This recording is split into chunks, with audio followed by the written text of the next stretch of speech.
Good morning. I'm Bon Tyler matin.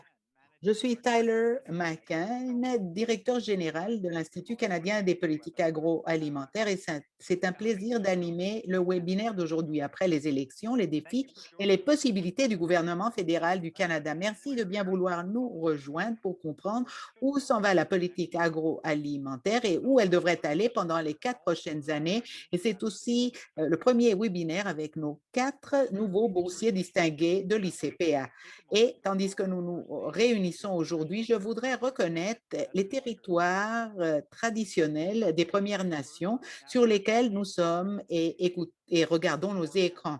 Et ceci est plus important que jamais pour la réconciliation. Je suis à l'ouest du Québec et le bureau central de l'ICPA est à Ottawa, donc je voudrais reconnaître la nation Algonquin-Anishinaabe sur le territoire de laquelle nous nous trouvons aujourd'hui. Maintenant, établi il y a 17 ans, l'ICPA est un groupe de pensée concernant le secteur agroalimentaire pour trouver des solutions pour les décisionnaires, créant des sites pour des conversations essentielles pour expliquer les résultats de la recherche à un public élargi et pour être le connecteur entre ceux qui ont des idées créatives à contribuer et ceux qui font des décisions de politique percutantes. Comme vous le savez, on a des occasions et des risques majeurs à l'horizon. La dernière année nous a rappelé de l'importance d'un système agroalimentaire qui est résilient à la perturbation. Nous avons aussi besoin d'un système qui puisse répondre à une demande croissante au niveau mondial pour des aliments de haute qualité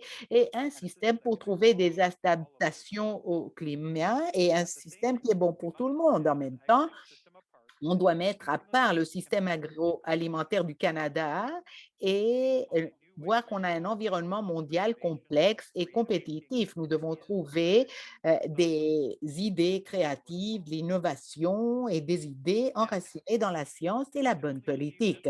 On ne peut l'atteindre qu'en travaillant ensemble. Le développement des politiques est un sport en équipe et on développe de meilleures politiques quand on les fait ensemble. L'ICPA cherche des partenaires pour diversifier nos connaissances et nos finances à travers votre partenariat. L'ICPA peut continuer à être l'institution où le système agroalimentaire du Canada se regroupe pour des pensées audacieuses, novatrices et de politiques stratégiques. On est là pendant 15 ans, soutenu par le ministère de l'Agriculture et l'agroalimentaire du Canada. Donc, on veut d'autres partenariats et je vous prie de me contacter, moi, ou rejoindre la liste de diffusion de l'ICPA si vous voulez savoir quels sont nos webinaires pendant l'année. Je voudrais maintenant vous annoncer et partager avec vous les détails de nos 4 boursiers distingués, le Dr. Ellen Goddard, le Dr. Suzanne Woodbaum, Nicolas Mesley et Ted Billier. C'est une nouvelle initiative pour l'ICPA et ces boursiers distingués vont aider à un système agroalimentaire qui prospère avec du leadership, de la pensée stratégique, des approches de système, des partenariats publics privés et de la recherche transdisciplinaire de l'ICPA pour propulser un changement transformationnel. Les boursiers distingués de l'ICPA utiliseront leur expérience pour être à la tête de projets pendant l'année suivante. Ils vont bâtir à partir de l'approche interdisciplinaire de l'ICPA, utiliser les données et les perspectives à travers le système agroalimentaire et penser aux pas actionnables. Ils seront aussi des ambassadeurs pour des idées de politique plus audacieuses et vont affecter le système agroalimentaire du Canada. Maintenant, je vais vous les présenter. Je voudrais commencer avec le docteur Ellen Goddard, qui est professeur et président du programme de coopération du département de commercialisation et de commerce agricole à l'Université de l'Alberta depuis décembre 2000. Auparavant, elle a été professeure de négoce agricole à la National Australia Bank et doyenne associée à l'Institute of Land and Food Resources de l'Université de Melbourne. Avant cela, elle a travaillé au département d'économie agricole agricole de l'Université de Guelph. Au cours des 30 dernières années, les recherches de Mme Goddard ont porté sur la modélisation économique des marchés nationaux et internationaux des produits alimentaires, en particulier la viande, à des fins d'analyse des politiques. Ces recherches actuelles portent sur divers aspects du comportement alimentaire, y compris la réaction des consommateurs aux incidents liés à la salubrité des aliments, l'intérêt que portent les consommateurs aux étiquettes, la demande d'attributs de confiance, la traçabilité et la certification. Elle a également été et demeure une chercheuse principale en sciences sociales dans 5 grands projets de génomique des animaux portant sur l'identification des gènes liés à la résistance aux maladies animales, l'identification des gènes liés à l'efficience alimentaire et l'identification et la surveillance des maladies animales. Elle va se concentrer dans sa recherche à la santé. Donc, Hélène, je voudrais commencer par te demander sur les enjeux de santé, les enjeux autour de la pandémie et la gestion de la pandémie. C'est des thèmes constants pendant la campagne et ça sera des sujets pour l'avenir prévisible. Nous savons que la COVID a eu un impact sur le système agroalimentaire, mais on a aussi reconnu la résilience du système de production du Canada. La COVID-19 nous a rappelé aussi la connexion qui existe entre la santé humaine et animale et l'effet potentiel des maladies zoonotiques. Je pense que fréquemment, pour beaucoup de gens, ceci fut auparavant un effet théorique, mais maintenant la connexion est là. C'est un élément important de notre santé. Le concept qui reconnaît les interactions entre la santé végétale, animale et humaine et l'environnement dans lequel ils vivent.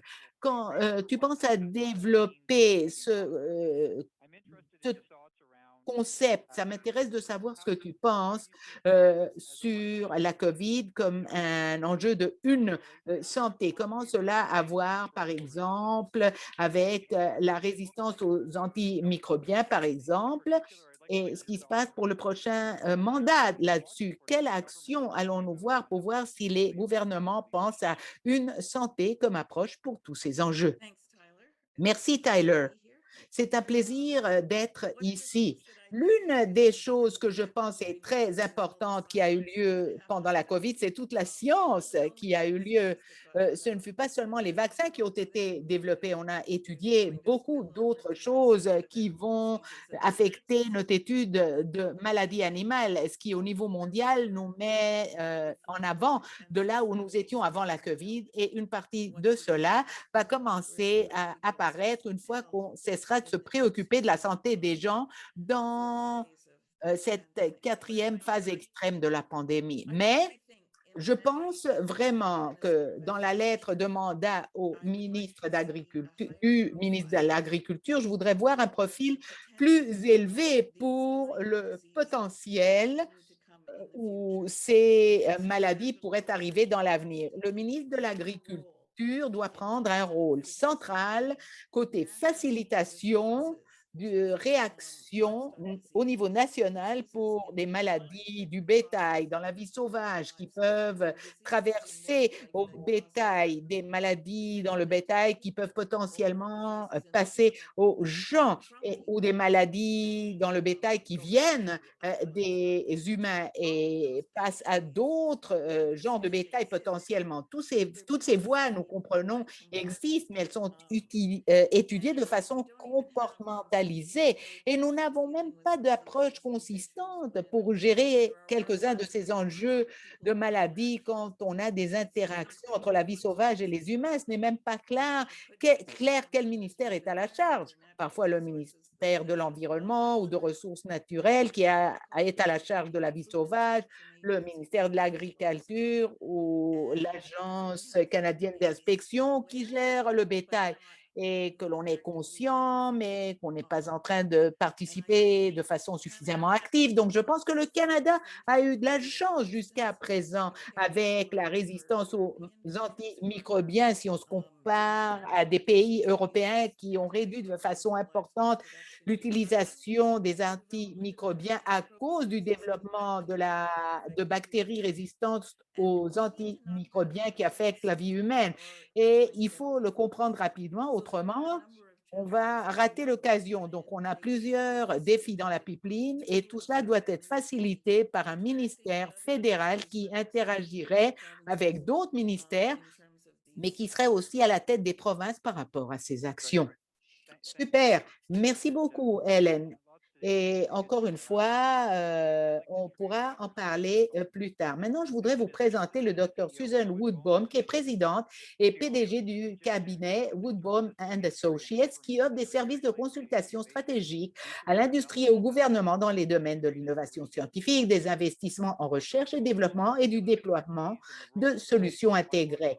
Elle a une expertise particulière à l'égard du rôle que les systèmes biologiques peuvent jouer dans l'atténuation des changements climatiques et l'adaptation à ces changements, a influencé des décisions en matière de politique et d'investissement à l'échelle provinciale et nationale par l'entremise d'Alberta Innovates Biosolutions, de la Climate Change and Emissions Management Corporation, Emissions Reductions Alberta, de la Fondation BioCap Canada et de Bioindustrial Innovation Canada.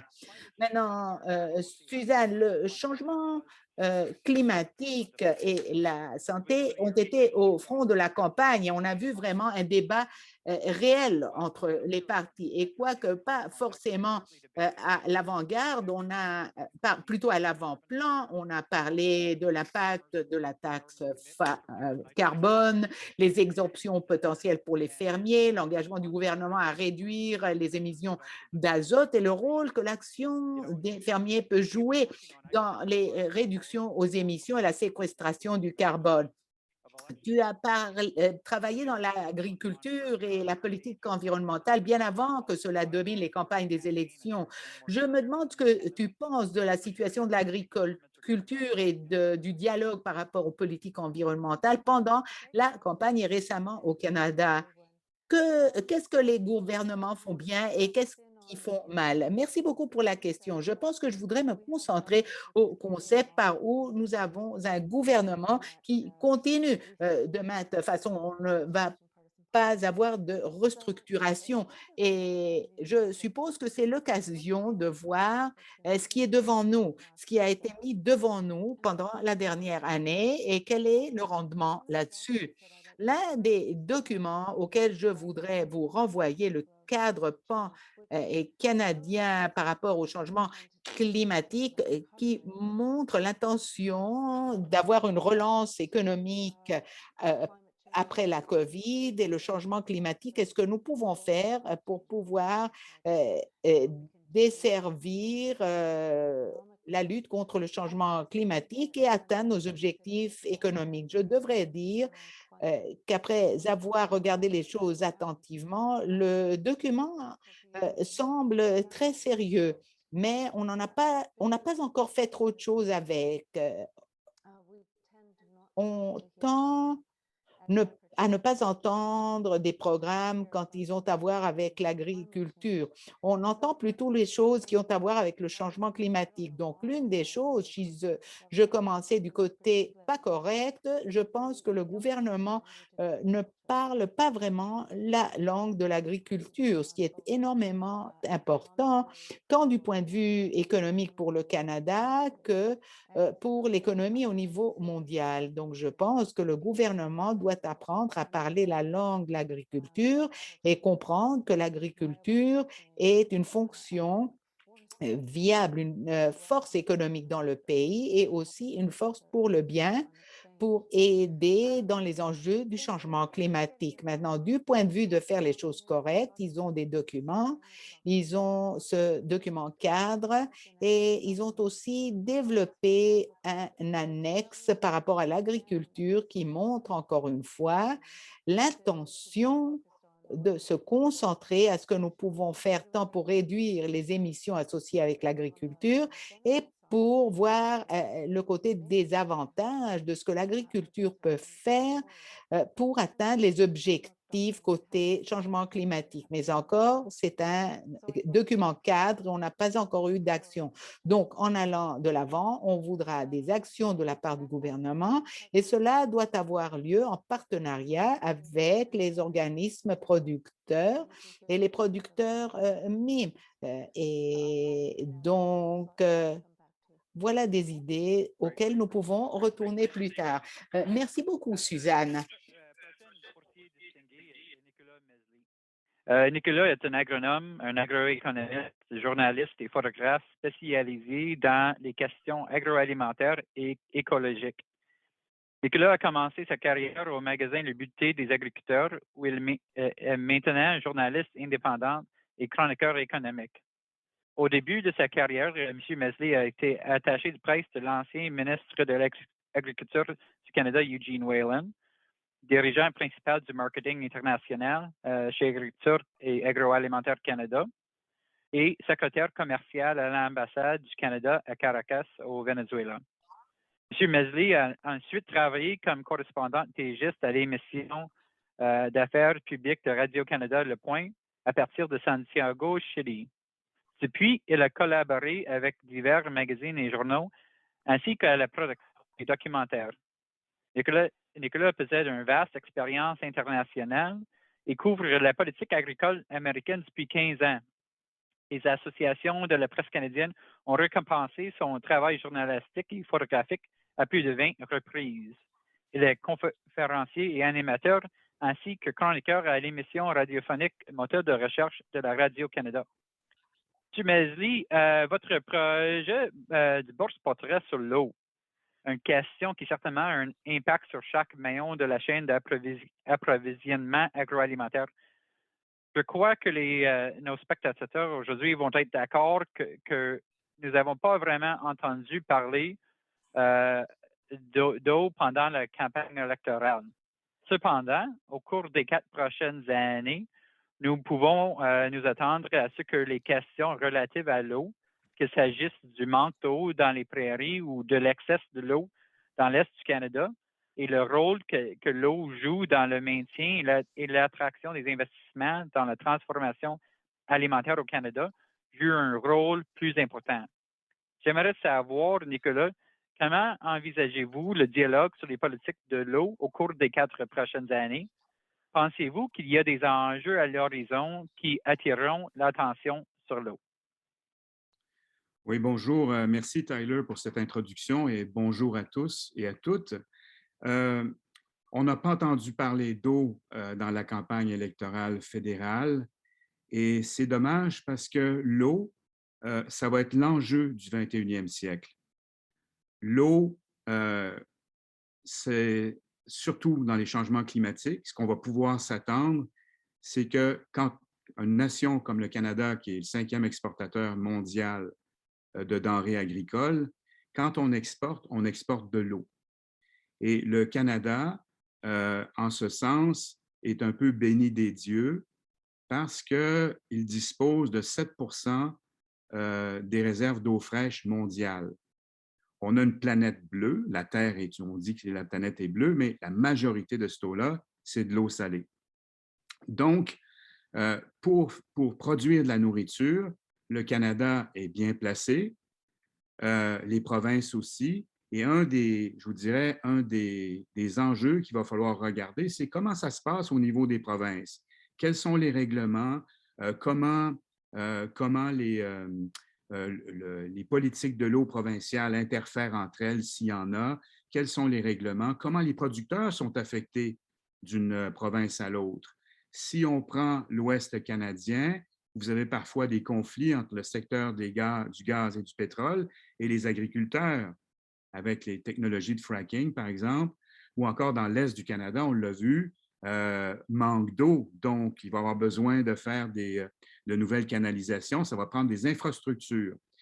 Ça, c'est à ce niveau. C'est je vous dirais, un des chapitres qu'on va regarder avec le CAPI.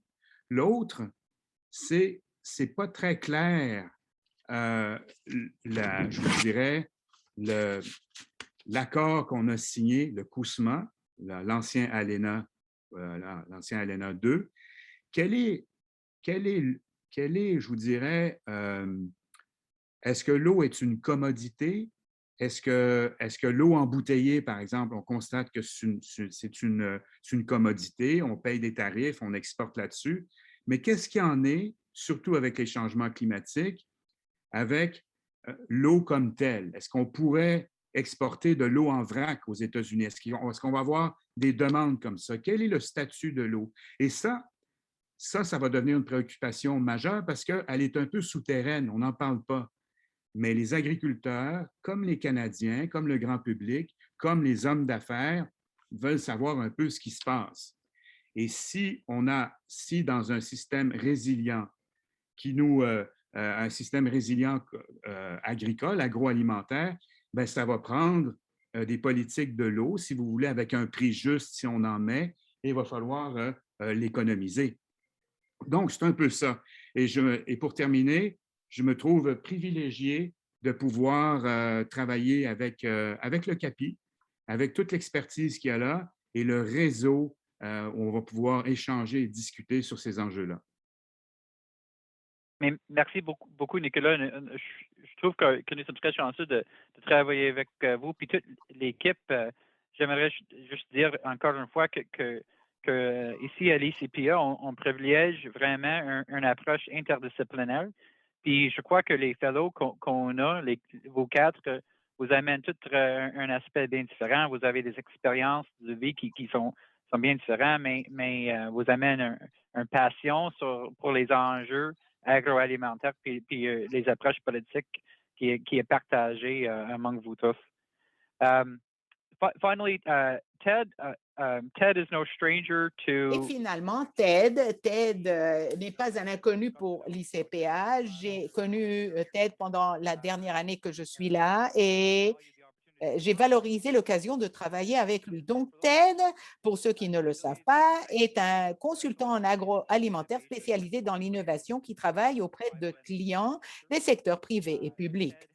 Plus récemment, il a été directeur et dirigeant principal des stratégies ici à l'ICPA et il est actuellement conseiller spécial auprès de l'ICPA. Auparavant, il a pris sa retraite en 2005 en tant que vice-président directeur des aliments Maple Leaf après avoir passé 35 années couronnées de succès au sein de l'entreprise. Avant cela, il a occupé le poste de président des aliments Maple Leaf International de 1995 à 2004. Au début de sa carrière au sein de la société, qui s'appelait à l'origine Canada Packers, M. Bilia a dirigé des équipes qui ont été les pionniers de l'exportation de bœuf réfrigéré du Canada et les premiers en Amérique du Nord à exporter du porc réfrigéré en Asie.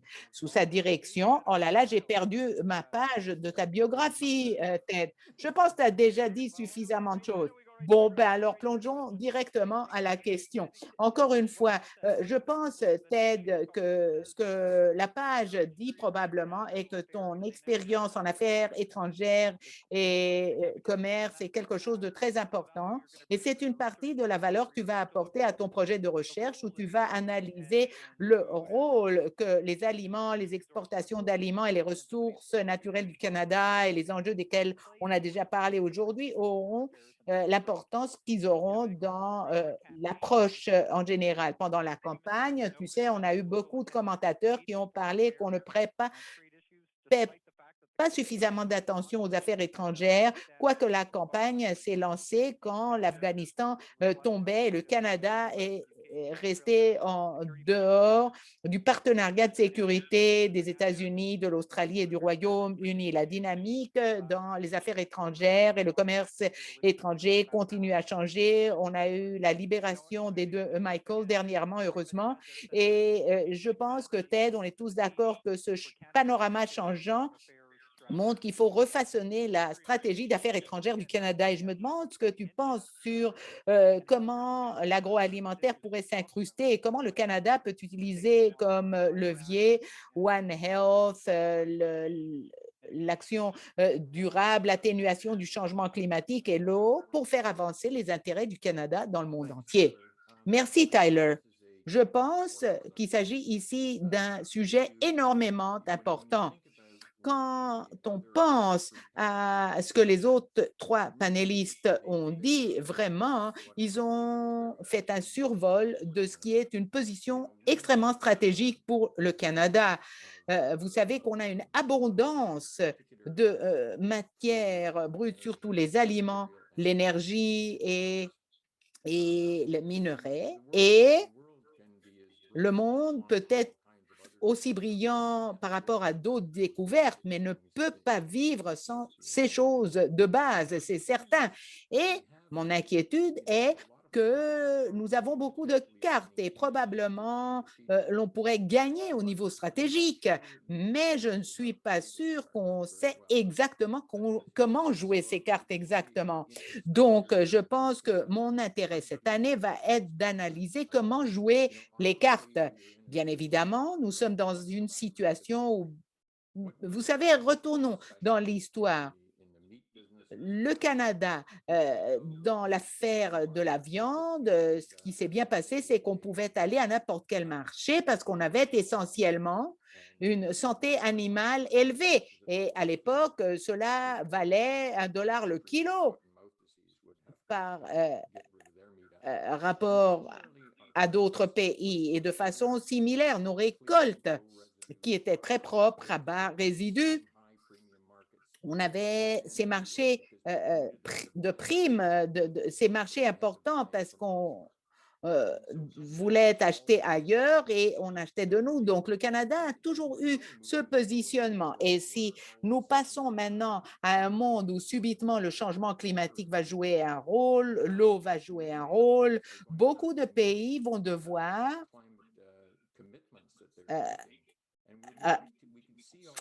livrer ces engagements qui promettent. Et on a déjà vu dans la stratégie de l'Union européenne que cela va réduire la production de façon importante.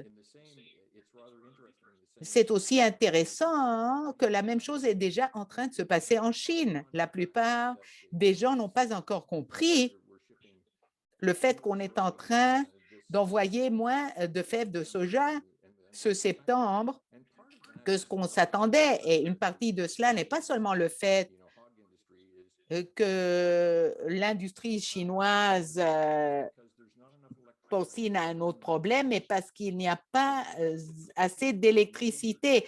Donc, 20 des triturateurs principaux ne peuvent pas faire les choses de façon normale parce qu'ils n'ont pas d'électricité. La raison en est d'abord qu'on veut un ciel bleu, mais aussi parce qu'on a fait des engagements très intéressants par rapport à la carboneutralité d'ici le 2060 et on a de plus en plus de pression pour que cela ait lieu plus tôt. Donc, je pense qu'on est dans un nouveau monde, en fait, et nous ne reconnaissons pas la main que nous avons à jouer. De façon similaire, comme le disait Nicolas, côté eau, beaucoup de pays sont déjà forcés à divertir l'eau de l'agriculture vers les villes et dans quelques-uns des cas, à préserver la biodiversité. Cela est déjà en train de se passer très près de chez nous, dans les rivières de la Californie.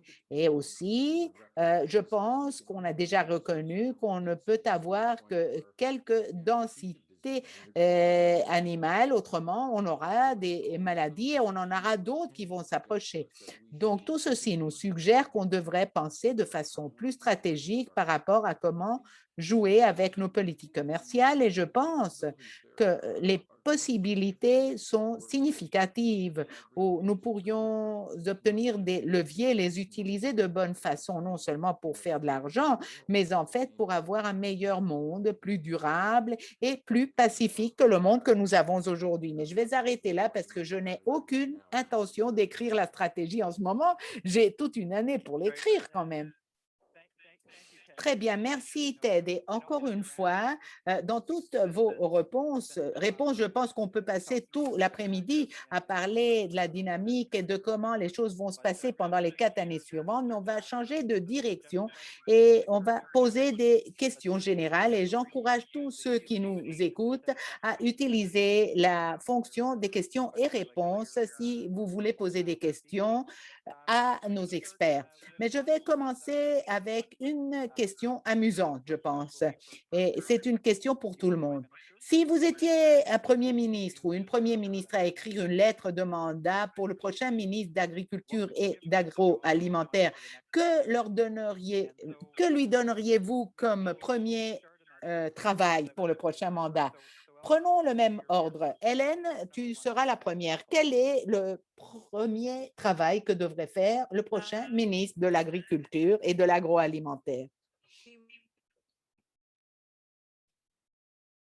Désolé, l'interprète n'arrive pas à entendre madame. Hélène, je pense qu'on l'a perdue pendant un instant. Hélène, je pense que tu as gelé pendant une minute. Est-ce que je pourrais te demander de recommencer ta réponse, je te prie? OK, désolé, mon Internet est un peu problématique aujourd'hui. Il y a quelques lettres de mandat, le Premier ministre a envoyé, que le Premier ministre a envoyé au ministre de l'Agriculture, a demandé de développer une politique d'aliments au Canada quand c'était un ministre qui travaillait à l'agriculture et non pas aux politiques. C'est devenu un défi. Je pense vraiment que la maladie animale est dans le même mandat. Nous sommes un monde mondial. On ne va pas cesser d'être un monde mondial, comme Ted l'a dit. On ne peut pas arrêter les gens, les animaux et les aliments de bouger.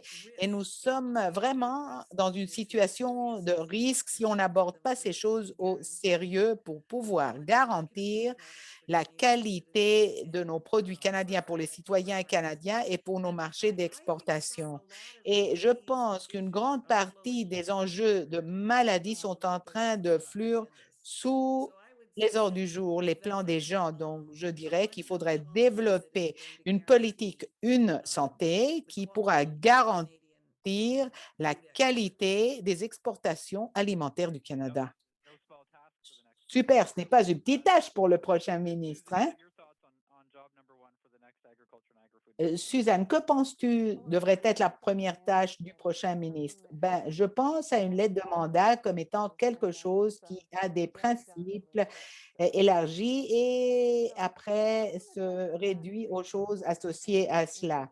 Avant la COVID, en 2017, on a publié le rapport Dominant Barton qui parlait de la possibilité d'être à la tête de la relance économique du Canada avec l'agriculture. Et je pense que c'est intéressant. Maintenant, nous sommes en position d'avoir une relance économique fondamentale que nous devons aborder. À l'époque, le rapport Dominic Barton a suggéré d'être à la tête de la relance du Canada en réagissant aux besoins du marché mondial, ce qui inclut le carbone, en augmentant les protéines et développant les partenariats. Et tout cela semble énormément pertinent de nos jours. Donc, en général, mon espoir serait que cette lettre de mandat dise, bon, on a le rapport Barton, on est tous d'accord qu'il est bon, alors livrons-nous. Et pendant ce temps-là, il faut prendre soin de quelque chose sous-jacent. Il faut corriger les enjeux de gestion de risque, aborder le capital pour les producteurs primaires. Et c'est tellement opportun, Hélène. Malheureusement, on t'a vu geler, mais cela aborde un autre enjeu clé. Si on ne peut pas aller de l'avant avec l'agriculture de précision ou la gestion de données ou quoi que ce soit, on ne peut pas le faire si on n'a pas d'accès abordable à l'Internet. Voilà ma liste de désirs. Merci. Et donc, Nicolas, quelle est ta perspective par rapport à la tâche numéro un? Est-ce que c'est différent de ce qu'on a déjà entendu? Je pense que l'un des enjeux principaux pour l'agriculture du Canada est le sol pour la santé. Et le ministre de l'Agriculture essaie de faire que les fermiers augmentent leur matière organique dans le sol. C'est quelque chose d'essentiel pour lutter contre le changement climatique. Mais quand on regarde l'Est et l'Ouest du Canada, à l'Ouest du Canada, ils ne font pas beaucoup de ce travail, mais à l'Est, ce n'est pas le cas. Donc, c'est important de mettre l'emphase sur la santé du sol au Canada parce qu'honnêtement, cela a été propulsé par le maïs et le soja et à sortir la matière organique. On doit souligner cet enjeu. La deuxième chose, Et je veux dire que ce que Suzanne et Hélène ont dit a été très adéquat. Et j'ajouterais à cela que sous M. Trump, on a eu des dollars Trump, beaucoup, presque, si je ne me trompe pas, quelque chose autour de 40 milliards de dollars pour, en fait, et je suis honnête avec cela, j'ai fait une entrevue là-dessus pour acheter les votes des fermiers pour ce qui a à voir avec la Chine. Et ceci, pour les producteurs canadiens, veut dire que tout cet argent-là est en train d'être investi dans des fermes des États-Unis et nous n'avons pas au Canada la même enveloppe dans notre programme, le système agroalimentaire pour protéger nos revenus. Et je veux dire que M. Allmuscle a écrit un document très important là-dessus.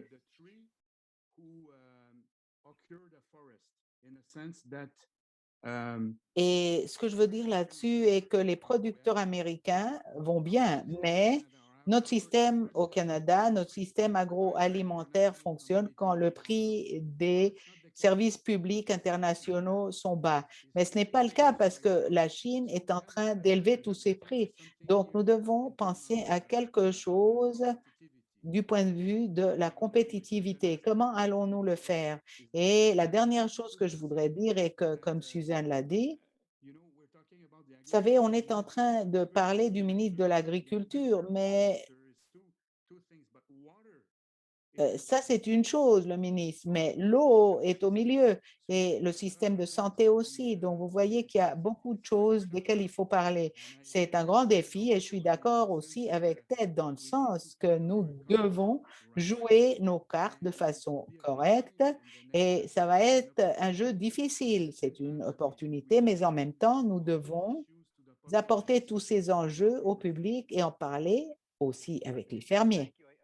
Merci. Je pense que le commentaire sur jouer nos cartes de façon correcte est intéressant. Peut-être le long des années, on n'aurait pas dû jouer nos cartes. On avait des facteurs qui jouaient en notre faveur, mais je pense que ces dynamiques qui nous ont permis d'arriver là où nous en sommes aujourd'hui sont en train de changer et donc nous sommes forcés à faire des changements. Les gouvernements vont devoir poser des questions. Ted, si tu disais au ministre quelle devrait être la première carte qu'il devrait jouer, ça serait quelle carte alors? Tu es en sourdine tête, oui. Je pense, Tyler, que je vais changer l'exemple et je vais dire que probablement nous devons passer des cartes à, à jouer aux échecs. Il faut faire des échecs de façon sérieuse parce que c'est très important.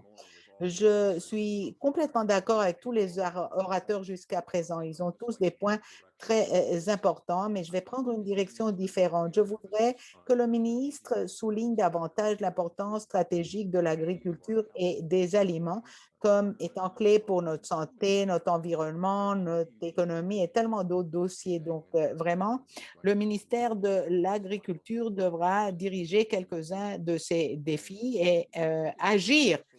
Nous devons aussi changer dans la responsabilité partagée du gouvernement fédéral et les gouvernements provinciaux. Nous devons voir ce changement passer de ce dont nous avons parlé comme euh, éteindre des incendies et réagir à plutôt une prévision, une planification stratégique avec toutes les parties prenantes impliquées.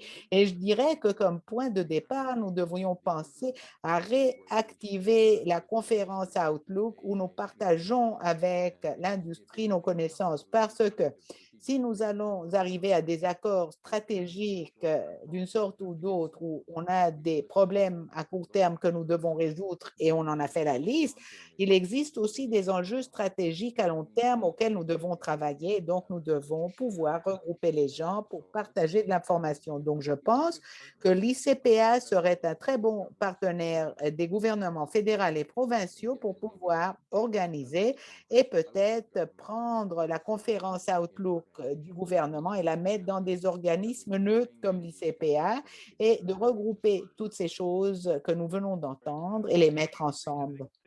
Je suis d'accord, Ted. Je pense que c'est un point extrêmement intéressant. Et pour aller à l'une des questions qui ont surgi dans la boîte à clavardage, quand tu parles d'une approche plus stratégique, quand tu parles de jouer aux échecs, où est-ce que rentre la compétitivité et l'innovation là-dedans? Peut-être tu pourrais répondre d'abord, Ted, mais peut-être les autres voudraient répondre plus tard aussi. Tyler, c'est absolument essentiel. L'une des choses que j'ai senties ont été exclues dans les conversations menant aux élections a été exactement cela. Le monde développé, y compris le Canada, vous le savez, on a vu un déclin important dans la recherche et le développement et certainement, la portion gouvernementale a diminué, mais la portion des affaires a eu un déclin aussi.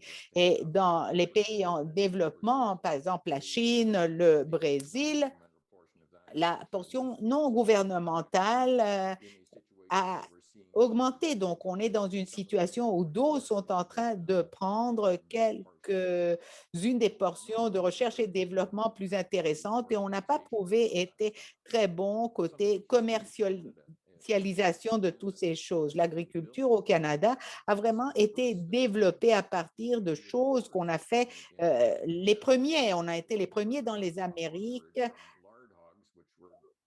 où on est passé de porc de lard à un produit de viande d'exportation à Canada Packers qui a importé les premières génétiques. On est devenu des leaders mondiaux en génétique chez le bétail et chez les porcs. Et on a aussi découvert toute une nouvelle récolte, le canola. Quand on a développé le canola, ce fut un succès énorme. Et vous savez que on avait beaucoup de chimie là-dedans. Mon entreprise était très impliquée à essayer de voir comment produire de l'huile que les gens pouvaient manger à partir de cela. Donc, on a vu un vrai déclin et avec des problèmes évidents de changement climatique, nous avons besoin d'amélioration de productivité qui devrait s'élever beaucoup plus haut et on ne va pas y arriver à moins de développer davantage de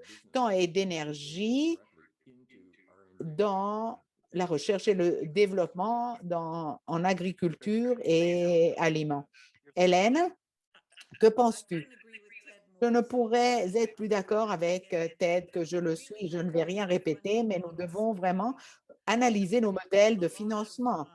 Je pense qu'une grande partie de nos collègues d'économie agricole vont dire que les pays développés sont en train de dépenser de moins en moins en recherche pour l'agriculture et l'innovation qui est très important comme recherche, mais en même temps, est-ce qu'on a le mélange adéquat d'investissement privé et public? Est-ce qu'on est en train de faire des choses de façon qui vont avantager la société canadienne et mondiale de la meilleure façon? Est-ce qu'on a les décisionnaires corrects à la table? Parfois, les décisionnaires ne se concentrent qu'aux problèmes d'aujourd'hui. Donc, où sont les solutions pour l'avenir si on n'est pas en train d'investir dans la recherche et l'innovation correcte? Et c'est clair que tous les aspects de la génomique, on est en train de sous-investir dans la commercialisation de façon incroyable quand on pourrait prendre avantage de toutes ces choses-là. Très bien, merci. Suzanne, je voudrais ajouter aux commentaires que l'une des choses desquelles on ne parle pas de trop est la rentabilité au niveau primaire, au niveau des producteurs primaires et la rentabilité pour les entreprises desquelles on a parlé qui ajoutent de la valeur. Et Et peut-être on devrait faire davantage de recherche et de développement, mais nous devons voir quoi faire parce qu'on est en train de perdre des producteurs primaires à un taux très rapide et effrayant. Donc, je voudrais ajouter ces points aux commentaires que Ted a fait. Merci, très bien. Nicolas, je voudrais passer à une autre question. On a parlé de cela auparavant, mais cela est développé à partir d'une question qui est venue dans la boîte à clavardage aussi. Une des choses qu'on a vues dans les élections est la division entre le Canada rural et urbain, surtout le Canada rural qui choisit l'opposition et le Canada urbain qui choisit le gouvernement.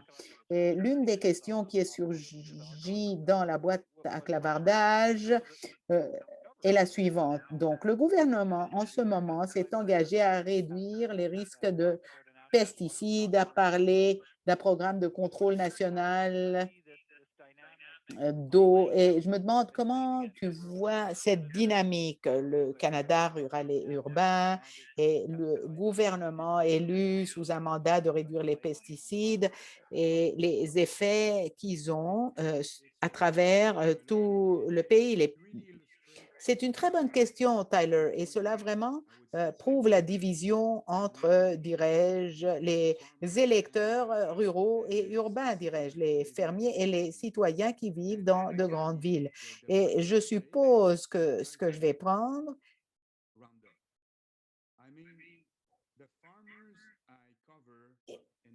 est que les fermiers que je couvre dans mes histoires, ceux qui font le meilleur travail dans leur ferme, sont ceux qui utilisent le glyphosate pour régénérer le sol. Donc, les meilleurs fermiers utilisent le glyphosate tout simplement pour contrôler, dirais-je, les mauvaises herbes. Mais ces fermiers, avant d'être des producteurs de soja ou de maïs, ils élèvent des vers. Vous savez ce que je veux dire? C'est le symbole de la fertilité, les vers de la terre. Et je dirais que toutes les molécules, si je puis le dire, c'est de la vérité pour la pénicilline et pour toutes sortes de bonnes molécules, quand ça fonctionne et quand c'est bon marché, les gens l'utilisent de trop. Et le glyphosate, nous devons être honnêtes, c'est surutilisé. Et donc, avec cela viennent, dirais-je,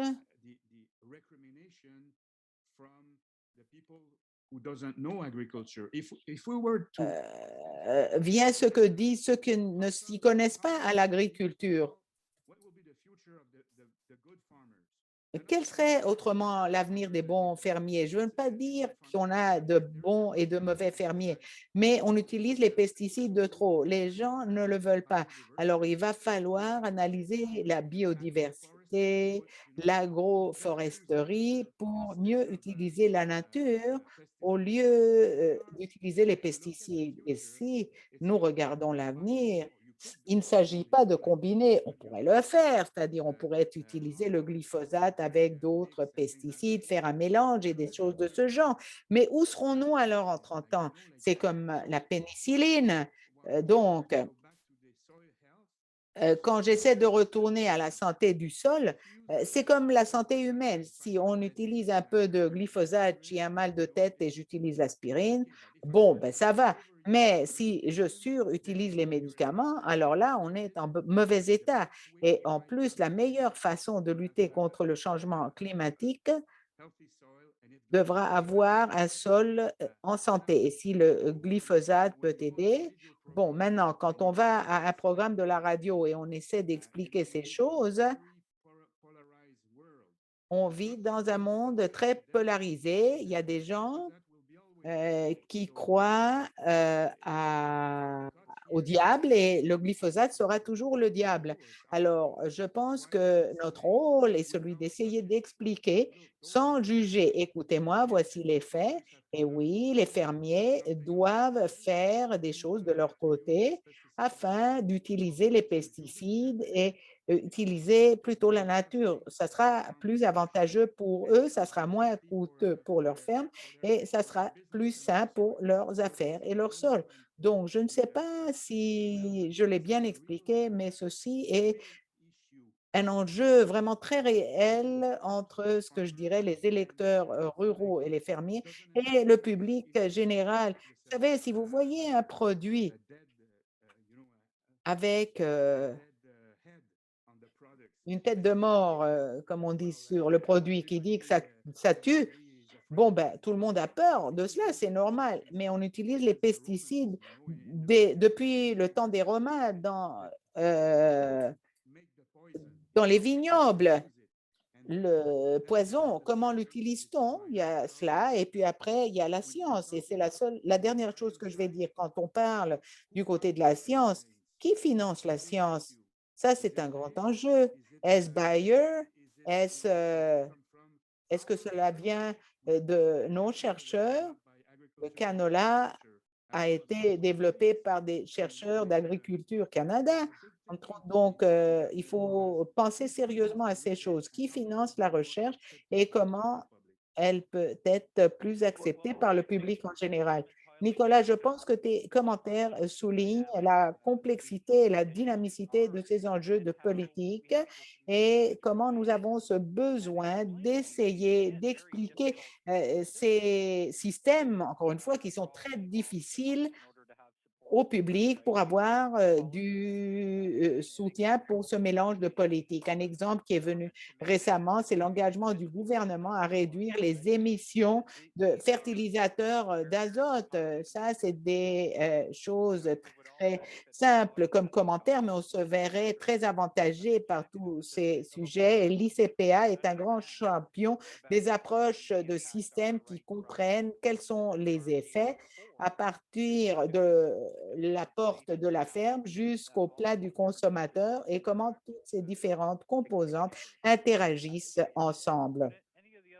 Est-ce que l'un des autres boursiers a d'autres choses à dire ou à partager?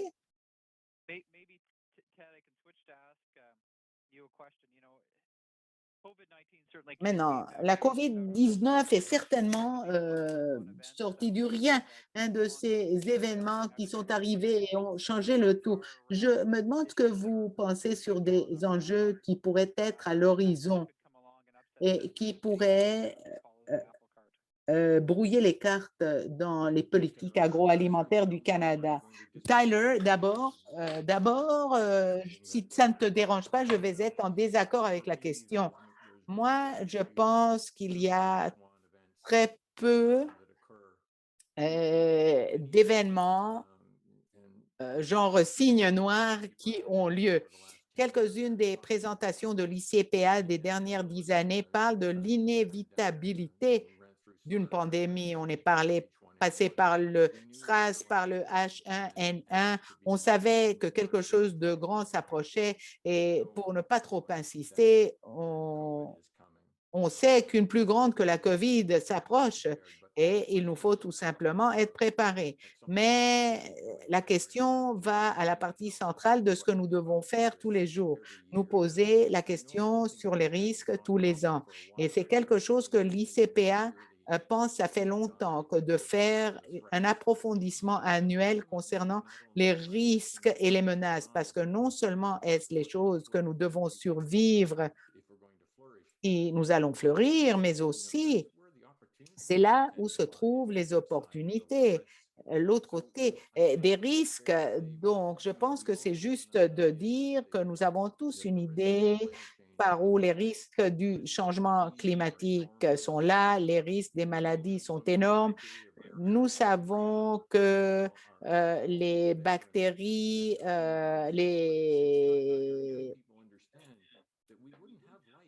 sont toujours là, mais très peu de gens comprennent qu'on n'aurait pas de vie sans eux. Donc, comment vivre avec ces choses? C'est ça la question. Et je pense que donc, quand nous attendons avec impatience ces choses, il nous faut comprendre qu'on est en train de jouer avec un écosystème où une partie du système est déjà collapsée et comprendre le risque, euh, que les risques à notre économie et nos systèmes sont très importants. Mais quelque chose que je n'entends pas assez, Tyler, et que nous pourrions peut-être mentionner est le risque de qu'est-ce qui se passerait si on perdait une moitié du port de Vancouver? Ça pourrait se passer n'importe quel jour.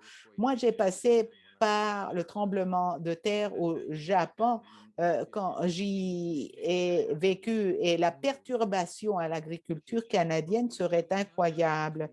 Nous avons l'occasion, l'autorité des ports le sait, mais ils n'ont pas regardé les choses de façon stratégique et l'agriculture canadienne n'est pas représentée de façon adéquate dans ce conseil et doit l'être parce que ça serait presque impossible de divertir tout ce que nous avons à travers l'Est ou les États-Unis. Les États-Unis vont prendre très longtemps pour s'en sortir de la crise dans laquelle ils se trouvent dans leur port et on ne va pas y ajouter. Donc, je pense que le sondage des risques est essentiel si nous voulons jamais comprendre où se trouvent nos opportunités. Est-ce que quelqu'un a d'autres idées là-dessus ou des idées à ajouter à la réponse de Ted? Alors peut-être ce qu'on va faire et on va clore. Attends, je vais poser une autre question à tout le monde et je voudrais dire qu'on a de très bonnes questions dans la boîte à clavardage auxquelles nous ne pourrons pas arriver pendant notre webinaire. Par exemple, John Kelly veut entendre Hélène parler de comment One Health, une santé, est différent du concept de la durabilité. Ce qu'on fera, c'est un suivi hors ligne pour avoir l'occasion de nous impliquer et de répondre. Mais quelque chose, Hélène, peut-être pour toi, et je vais demander à tout le monde de répondre, la réalité par où nous opérons dans un contexte national. L'ICPA est un institut national. On a eu des élections nationales, mais tout cela est propulsé par des différences régionales, des dynamiques qui sont différentes à travers le pays. On a des chaînes d'alimentation, des chaînes d'approvisionnement qui sont différentes à travers le pays aussi, mais cependant, il y a tellement de choses qui peuvent nous connecter, tellement de choses en commun à travers le pays aussi. Commençons avec Hélène et je vais demander à tout le monde pour terminer aujourd'hui, pour les 4 prochaines années, comment est-ce que ces différences, ces choses en commun au niveau régional ont un effet sur les décisions que le gouvernement va prendre? Et encore une fois, où voyez-vous quelques-unes des occasions pour les politiques agroalimentaires à partir de maintenant? OK. J'espère que je suis encore en direct. D'abord, je sens voyager assez à travers le pays dans de différents aspects de ce que je fais et je vois que l'agriculture est conçue de façon différente dans de différentes parties du pays. Donc, vous savez que quoi que l'on a des inquiétudes communes de la part des fermiers, et quelques-unes des choses qu'on utilise comme correction dans quelques provinces ne sont pas considérées euh, adéquate dans d'autres parties du pays. Le glyphosate est conçu de façon différente à l'ouest et à l'est. Mais l'autre chose qui est intéressante et que nous devons aborder de façon directe est la division entre le rural et l'urbain. Je veux que vous sachiez que j'ai une perspective par rapport à si les gens urbains doivent être inclus parce qu'ils sont passionnés sur les aliments, mais aussi pour protéger les fermiers canadiens, même s'ils ne comprennent pas l'agriculture. Mais en même temps, les pressions politiques sont différentes dans de différentes provinces et donc parfois On voit que l'on prend des décisions qui ne reconnaissent pas les besoins de l'agriculture, fondées sur les inquiétudes urbaines qui ne comprennent pas l'agriculture. Cela pourrait avoir lieu en Ontario et les gens de l'Alberta se sentent très vulnérables parce qu'ils sentent qu'ils ne sont pas représentatifs de leur province. Donc, je pense que les politiques sont essentielles. Il faut aborder ces voies, mais ce que je haïrais de voir est de perdre des ressources de recherche et d'innovation pour essayer de prouver des points. Par exemple, faisons davantage de surveillance par rapport aux pesticides qui rentrent dans l'eau à l'ouest pour justifier qu'on ne doit pas suivre une réglementation nationale là-dessus, parce que c'est un problème de l'île du Prince-Édouard ou du Québec et non pas de l'Alberta. Ce genre de truc ne va nous mener nulle part parce qu'on est vu comme un pays par le reste du monde et nous dépendons de, pour nos pour nos exportations d'être vus comme pays et non pas comme des exportateurs provinciaux uniquement. Donc, je pense que c'est très défiant pour les politiques d'aborder quelques-unes des différences fondamentales. Il faut mettre des fermiers en salle pour le résoudre, je pense. Et je pense qu'on ne le fait pas au niveau des politiques. Très bien. D'autres idées ou commentaires concernant la question et la réponse d'Hélène, Suzanne? Ah, j'ai adoré ton commentaire, Hélène. Très bien. On parle tellement dans l'agriculture, de la production des récoltes, par exemple, mais on a des gens qui sont impliqués. On a la chaîne, on a les consommateurs, et ils sont tous unifiés par rapport à une inquiétude en commun, la santé, la sécurité des aliments. La sécurité, on la fait assez mal et je pense qu'il nous faut vraiment nous concentrer à voir ce que nous pouvons faire au niveau des systèmes pour assurer que tout le monde dans ce pays ait accès à des aliments de haute qualité. C'est ce que je vais ajouter à tes commentaires. Heather, puis-je ajouter un commentaire rapide, plutôt Tyler? Je suis d'accord avec les deux orateurs, mais je veux dire tout simplement que parfois, l'on peut faire des choses qui ne sont pas de la recherche et ont un effet beaucoup plus important que la recherche. Et celui que je voudrais mentionner, par exemple, est le travail qui a été dans le film Guardians of the Grassland. Je pense que cela a eu un impact plus fort sur ceux qui ont vu ce film que si l'on met un article scientifique devant eux. Et cela vraiment exprime l'importance de penser en termes de système. Et je pense que c'est quelque chose à quoi nous pourrons tous être d'accord si on fait que les gens pensent de façon en système. Mais cela a été quelque chose de formidable. Merci. Nicolas, peut-être Suzanne d'abord, je veux ajouter quelque chose. Ted, je pense que tu es en train de parler du besoin d'avoir de la communication entre tous les éléments de notre société. Et tu sais, Hélène, tu es correcte. Il y a tellement de gens qui sont très passionnés par rapport aux fermiers, mais ils ont aucune idée par rapport à ce qui se passe de façon quotidienne. Donc, je pense que la composante de la communication est incroyablement importante. Désolé, Nicolas, je t'ai interrompu. Ah, mon micro. Je voulais seulement dire que je pense que c'est la communication. C'est en fait utiliser des faits et de la bonne communication. C'est quoi? C'est un film, Guardians of the Grassland, Ted? Je vais certainement voir le film, mais oui, il s'agit de la communication. Il s'agit d'expliquer, mais on ne peut pas expliquer les choses dans un gazouillis. Il faut être préparé à expliquer, être sur le terrain aussi. Et je pense que cette conversation est bonne pour terminer les choses. J'ai parlé au début du fait que le développement des politiques est un sport en équipe et ça se passe bien quand on travaille tous ensemble là-dessus. Au passé, la politique agricole s'est développée dans la communauté des fermiers, l'équipe des fermiers qui l'a développée.